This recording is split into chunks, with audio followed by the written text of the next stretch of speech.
The whispers followed Sarah McKinnon like shadows, clinging to her reputation in the small frontier town of Willow Creek, Colorado, 1875. 5 years of marriage to Daniel, and her womb remained barren as the desert beyond the town limits.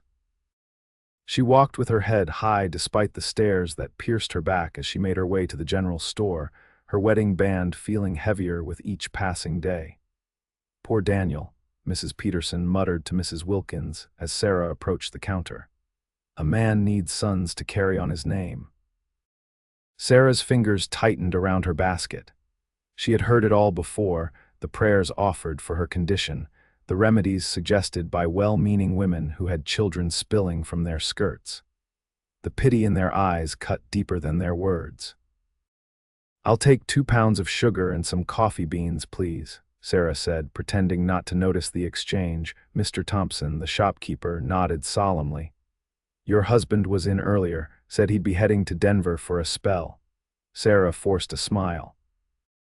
Daniel's spells in Denver had grown more frequent, his returns bringing the scent of whiskey and perfume that wasn't hers. "Yes, business matters," she replied, the lie familiar on her tongue. The bell above the door jingled, announcing a new customer. Sarah didn't turn, accustomed to avoiding eye contact in public spaces where judgment flowed freely. "Afternoon, folks," a deep voice called out. "Fine day, isn't it?" Sarah glanced over her shoulder to see a tall man with sun-weathered skin and kind eyes removing his hat. His clothes were dusty from travel, but there was a dignity in his bearing that spoke of character rather than position. "Wade O'Brien," he introduced himself to the shopkeeper. "Just rode in from Wyoming territory, looking to put down some roots if this land will have me." Sarah gathered her purchases, eager to escape before being subjected to the newcomer's inevitable questions about her husband and children. But as fate would have it, she dropped a coin that rolled directly to the stranger's boot. He bent down, retrieving it with a smile that reached his eyes. "I believe this belongs to you, madam." "Thank you, Mr. O'Brien," Sarah said, accepting the coin without meeting his gaze. "My pleasure, Mrs. McKinnon, Sarah McKinnon." She tucked a strand of auburn hair behind her ear, uncomfortably aware of the watching eyes. "Mrs. McKinnon," he repeated, tipping his hat. "Hope our paths cross again." Sarah nodded curtly and hurried out, unaware that their paths would indeed cross again under circumstances neither could have predicted. 3 days later, Daniel returned from Denver earlier than expected. Sarah heard the front door slam as she prepared supper, her heart sinking at the heavy footsteps that followed. "Sarah," Daniel bellowed. "Where are you, woman?" She wiped her hands on her apron. "In the kitchen, Daniel. Supper's nearly ready." He appeared in the doorway, his face flushed with anger and alcohol. "I've made a decision," he announced. "I'm heading to California. Gold's been found again, and this time I mean to stake my claim." Sarah's spoon clattered against the pot. "California."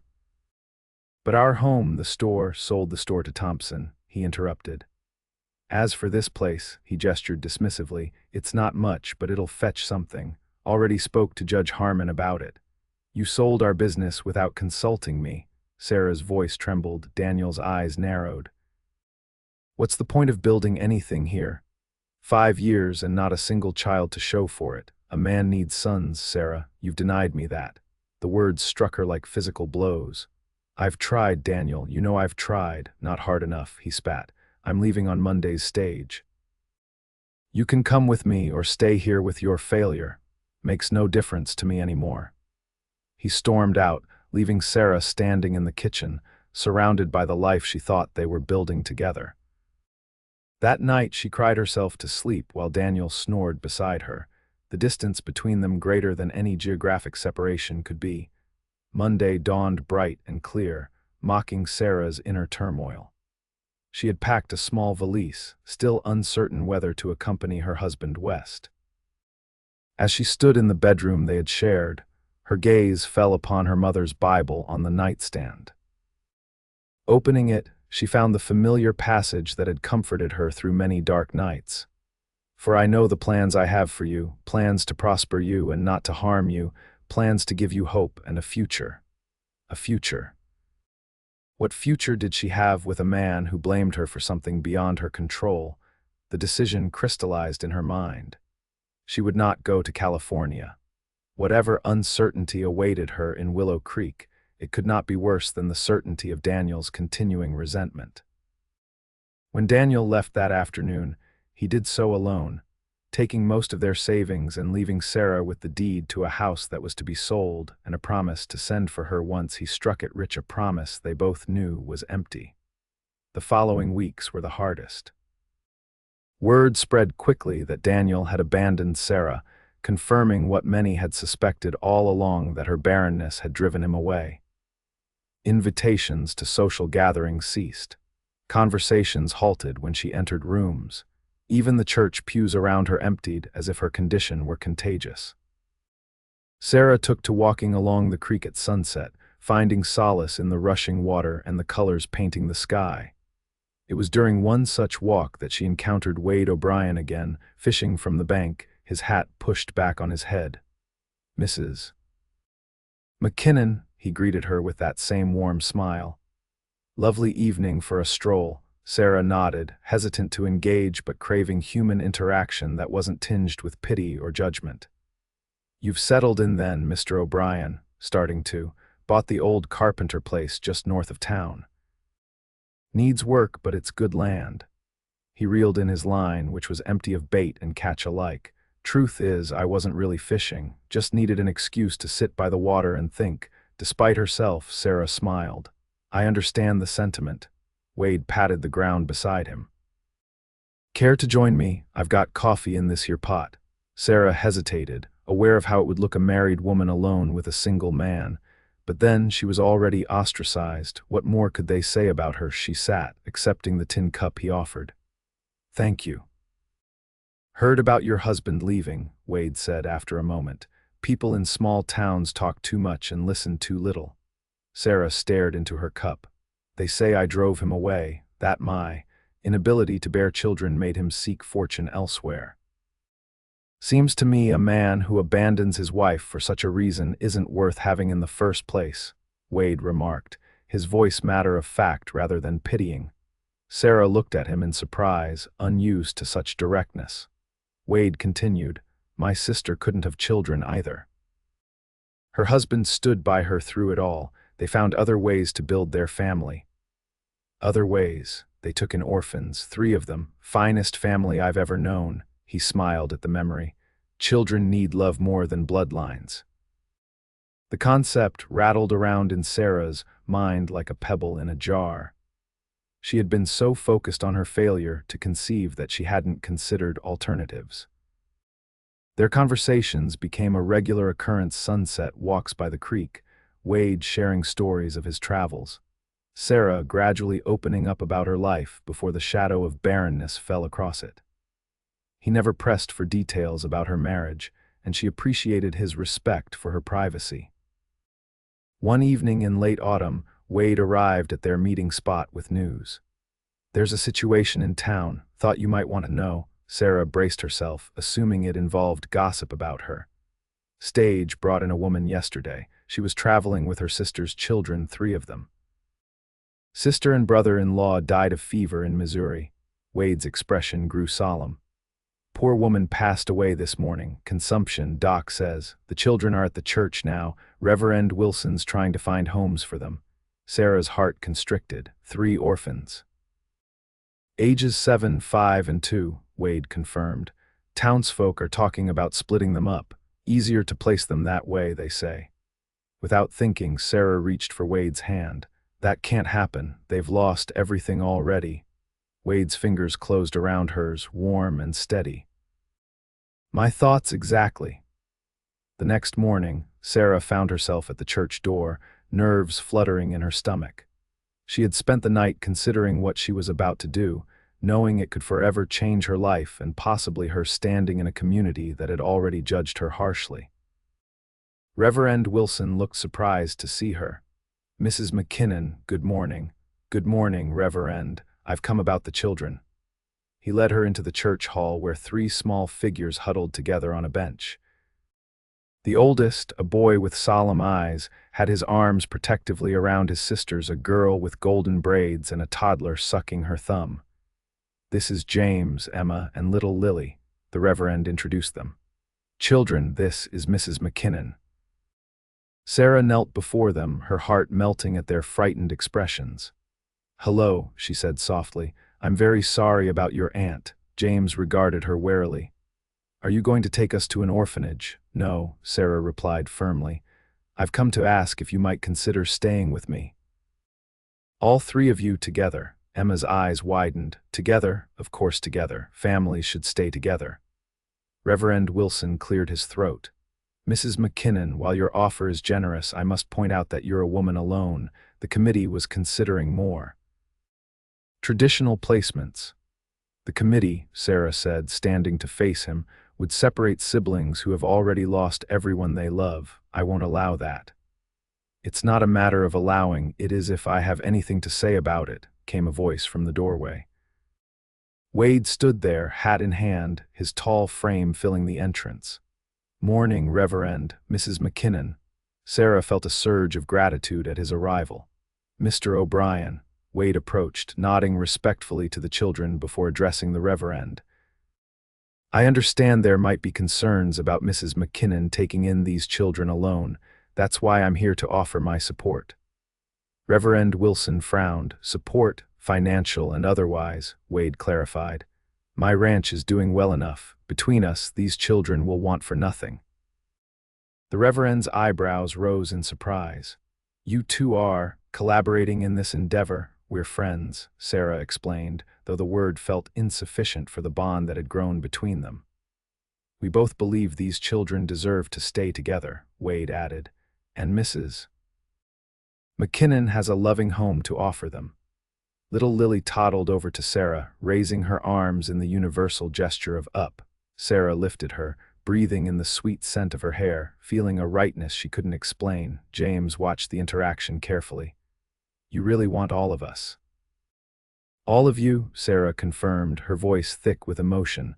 The boy looked at his sister Emma, some silent communication passing between them before turning back to Sarah. "Our pa always said to trust our hearts. My heart says you're good." Emma nodded in agreement, slipping her small hand into Sarah's free one. Reverend Wilson sighed, but there was a softening in his expression. "The committee meets tomorrow. I'll present your case, but I can't promise anything." Wade stepped forward. "Then we'll be at that meeting to speak for ourselves." Outside the church, with the children being tended to by the Reverend's wife while arrangements were discussed, Sarah turned to Wade. "Thank you for coming. You didn't have to do that." "Yes, I did," he replied simply. "Those children need a home, and you have one to give. It's as clear as that to me." "The town will talk," Sarah warned. "They'll say all sorts of things about us." Wade's laugh was warm and unconcerned. "Let them talk, we know the truth." The committee meeting the next day was predictably contentious. Mrs. Peterson argued vehemently against placing 3 orphans with a barren woman abandoned by her own husband. Judge Harmon questioned Wade's involvement, suggesting impropriety, but it was Dr. Miller who turned the tide in their favor, reminding everyone that the alternatives separating the siblings or sending them to an overcrowded orphanage in Denver were far worse options. By late afternoon, a decision was reached. Sarah would be granted temporary guardianship of the Freeman children, with regular visits from the church committee to ensure their welfare. It wasn't perfect, but it was a start. That evening, Sarah brought the children to her home. It was a modest house, but she had spent the previous night preparing rooms for them, pulling out linens that had been stored away, making space in a home that had felt too empty for too long. "This is your home now," she told them as they stood uncertainly in the parlor. "And we're going to be just fine." James looked around, still holding his sister's hands. "Where's Mr. O'Brien? He'll visit," Sarah assured him. "He has his own home at his ranch." "Oh," the boy seemed disappointed. "I thought, never mind." Sarah understood. The children had seen Wade as part of this new arrangement, a father figure to complete the family picture. It made her realize how much she had come to rely on his presence as well. The first weeks of adjustment were challenging. Emma cried for her mother at night. Lily had tantrums that only James could soothe. And Sarah learned quickly that raising children required more patience and energy than she had ever imagined. But there were beautiful moments too: Emma's delight at helping bake bread, James's proud smile when he mastered a new skill, Lily's soft weight as she fell asleep in Sarah's arms. Wade visited regularly, bringing supplies, toys he had carved himself, and always taking time to teach James things he felt a boy should know. He taught Emma to fish and sang silly songs to make Lily giggle. With each visit, the hollow place in Sarah's heart filled a little more. As winter settled over Willow Creek, the townsfolk's attitudes began to shift. Mrs. Wilson from the church admitted that Emma's reading had improved remarkably under Sarah's tutelage. Mr. Thompson commented on how well-behaved the children were when Sarah brought them to the store, even Mrs. Peterson, after witnessing Sarah comforting Lily during a Sunday service, grudgingly acknowledged that the children seemed happy. One snowy evening, after the children were tucked in bed, Sarah sat by the fire mending James's trousers. A knock at the door startled her. It was late for visitors, especially in such weather. She opened the door to find Wade standing there, snow dusting his shoulders and hat, his cheeks ruddy from the cold. "Wade, what are you doing out in this storm?" He stomped his boots before entering, bringing a gust of cold air with him. "Had to make sure you all were safe. Creeks rising with the melt and the rain. Some of the low-lying areas might flood." Sarah took his coat, touched by his concern. "We're fine. The children are asleep." Wade warmed his hands by the fire. "Good, that's good." He seemed uncharacteristically nervous, fidgeting with his hat. "Is everything all right?" Sarah asked. He turned to her, his expression serious. "Sarah, there's something I need to say, and I'm not sure how to say it except straight out." Her heart quickened. "Go on." "I've grown mighty fond of you and those children, more than fond. When I'm not here, I'm thinking about being here, and when I am here, I never want to leave." Sarah's breath caught in her throat. "Wade, I know you're still married in the eyes of the law, even if Daniel's been gone these 6 months without word. I respect that. I do." He took a step closer. "But I need you to know that when the time comes, if it comes, I want to court you properly. I want us to be a real family, you, me, and those 3 sleeping angels upstairs." Tears filled Sarah's eyes. "The town would never accept it. They already think we're improper. The town is coming around, Sarah. They see what I see: a woman with more love in her heart than most people have in their whole bodies. A woman who took in 3 orphans when others would have separated them." He reached for her hand. "And if they don't come around, then hang them all. We'll make our own way." A board creaked from the stairwell. James stood there in his nightshirt watching them. "James," Sarah said, quickly wiping away her tears. "You should be in bed." The boy approached slowly. "Mr. O'Brien, are you going to be our pa now?" Wade knelt to James's level. "Would you want that, son?" James nodded solemnly. "Emma and Lily too, we talked about it." Wade glanced up at Sarah, a question in his eyes. "It's complicated, James," she explained gently. "I'm still married to Mr. McKinnon, even though he's gone." "But he doesn't want us," James said with the brutal honesty of children. "And Mr. O'Brien does." Out of the mouths of babes, Sarah thought, feeling the truth of his words resonate in her soul. The spring thaw brought news that changed everything. A letter arrived from California, bearing the official seal of a Sacramento law office.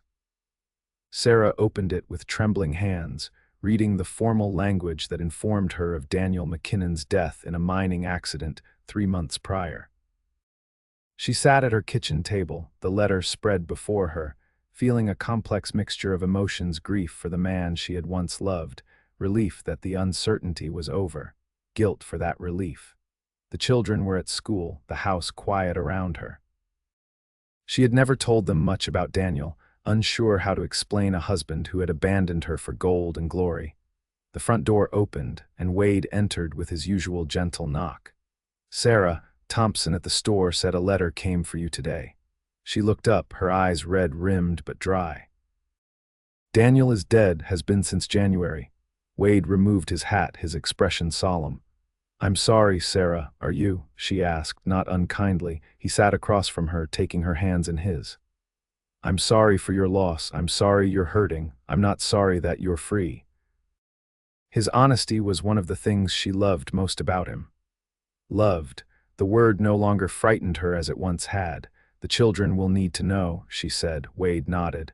We'll tell them together. That evening, they gathered the children in the parlor and explained as gently as possible that Mr. McKinnon had passed away. The children, who had never met Daniel, accepted the news with solemn nods and questions about heaven. Later, after tucking them in, Sarah found Wade on the porch, staring up at the stars. 6 months, he said without turning. That's the proper mourning period, according to society. Sarah stepped beside him. Society hasn't exactly embraced me these past years. I'm not sure I care what they deem proper anymore. Wade turned to her, moonlight silvering his features. What do you care about, Sarah McKinnon? My children, their happiness, and you. She met his gaze steadily. I care very much about you, Wade O'Brien. His smile was slow and sweet. Enough to consider becoming Sarah O'Brien someday. Yes, she said simply. More than enough. True to his word, Wade courted Sarah properly through the spring and summer. He brought flowers and small gifts for the children. They took Sunday picnics by the creek where they had first truly connected. He helped James build a treehouse and taught Emma to ride. He rocked Lily when she had nightmares and never once treated the children as anything but his own. The town watched this courtship with initial skepticism that gradually gave way to acceptance. It was hard to maintain disapproval in the face of such obvious happiness. Even the most rigid gossips had to admit that the Freeman children were flourishing under Sarah and Wade's care. By autumn, when the aspen leaves turned gold against the mountain backdrop, Sarah and Wade were married in a simple ceremony in the church, with James giving the bride away and Emma serving as flower girl, Lily toddling behind her tossing petals. Reverend Wilson, who had once questioned Sarah's fitness as a guardian, spoke movingly about love that creates families beyond blood ties. Mrs. Peterson dabbed at her eyes during the vows. Dr. Miller and his wife hosted a reception at their home where the entire town turned out to celebrate. As the newly formed family danced under lantern light, Wade pulled Sarah close. Happy, Mrs. O'Brien, completely, she answered, watching their children play with the other town children, fully accepted at last. You gave me this, Wade. You saw possibility when everyone else saw only what was missing. He shook his head. You had it in you all along. I just reminded you to look beyond what others said you couldn't do. Later that night, in the home they would now share as husband and wife, the ranch house Wade had expanded to accommodate their family. Sarah stood in the doorway of the children's rooms, watching them sleep. Wade's arms encircled her waist from behind. Our family, he murmured against her hair. Our family, she echoed, the words filling her with profound gratitude. The following spring brought a surprise that no one, least of all Sarah, had expected. Her monthly courses, never regular to begin with, ceased entirely. At first she attributed it to stress or age, but as weeks passed and other symptoms appeared, she sought out Dr. Miller's confirmation. Well, Mrs. O'Brien, the doctor said with a smile after examining her, it seems congratulations are in order. You're expecting a child. Sarah sat in stunned silence, her hand going automatically to her still flat stomach. That's impossible. I couldn't, with Daniel. Nature has its mysteries, Dr. Miller replied. Sometimes the body needs different circumstances to thrive. It's not unheard of for a woman to conceive with a second husband after years of trying with the first. Sarah walked home in a daze, uncertain how to process this miracle or how to tell Wade. What would the children think?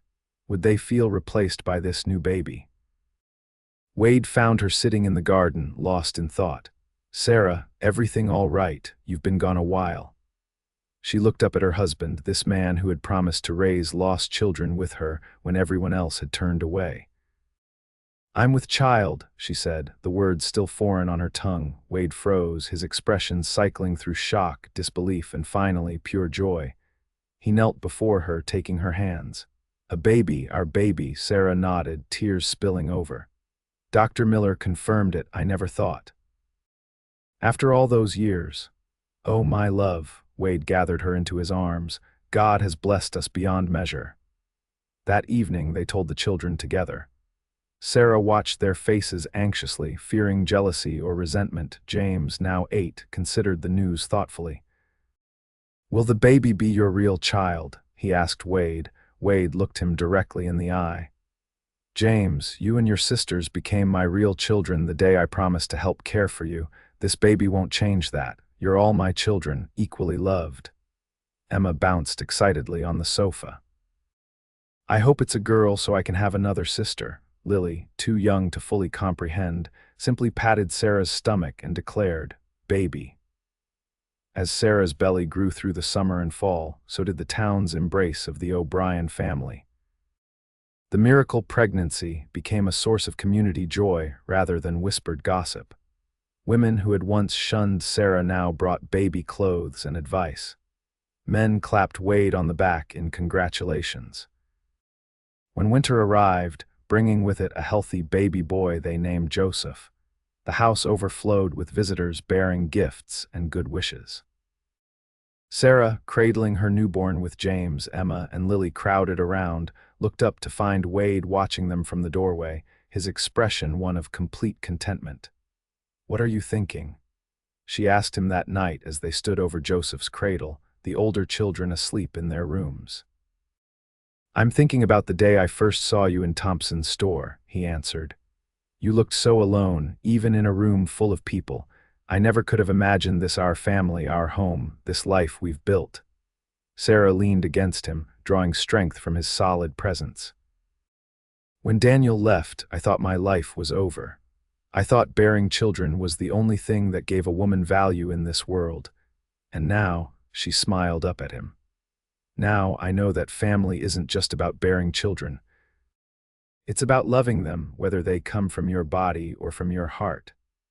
She looked around their home, filled with evidence of the children's presents, toys, books, drawings pinned to walls. We've given homes to lost ones just like you promised. Wade kissed her forehead. And they've given us so much more in return. Outside, snow fell gently on Willow Creek, covering the town in a blanket of white. Inside the O'Brien home, warmth and love flourished, a testament to the family that had been created not from obligation or convention, but from choice and commitment. Sarah O'Brien, once shunned for her barrenness, now stood at the center of a home filled with children's laughter, a living reminder that family is defined not by blood alone, but by the bonds of love that connect us.